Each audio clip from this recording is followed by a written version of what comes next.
There are several cosmological verses in the Quran, 610-632, which some modern writers have interpreted as foreshadowing the expansion of the universe and possibly even the Big Bang Theory. Don't those who reject faith see that the heavens and the earth were a single entity, then we ripped them apart? And the heavens we did create with our hands, and we do cause it to expand. Quran 51 hours 47 minutes. In contrast to ancient Greek philosophers who believed that the universe had an infinite past with no beginning, medieval philosophers and theologians developed the concept of the universe having a finite past with a beginning. This view was inspired by the creation myth shared by the three Abrahamic religions, Judaism, Christianity and Islam.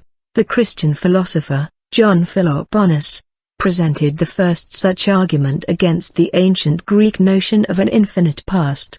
His reasoning was adopted by many, most notably, Muslim philosopher, Al-Kindi, Alkindus, the Jewish philosopher, Saadia Gaon, Saadia ben Joseph, and the Muslim theologian, Al-Ghazali, Algazel.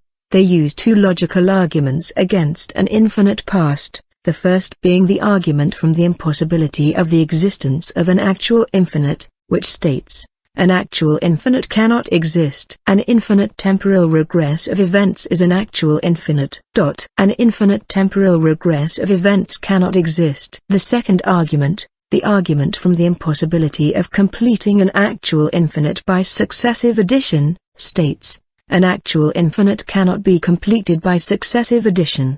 The temporal series of past events has been completed by successive addition.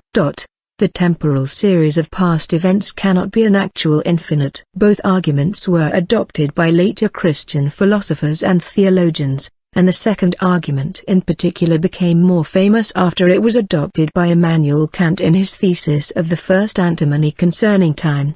45. In the 10th century, the Brethren of Purity published the Encyclopedia of the Brethren of Purity, in which a heliocentric view of the universe is expressed in a section on cosmology. God has placed the sun at the center of the universe just as the capital of a country is placed in its middle and the ruler's palace at the center of the city.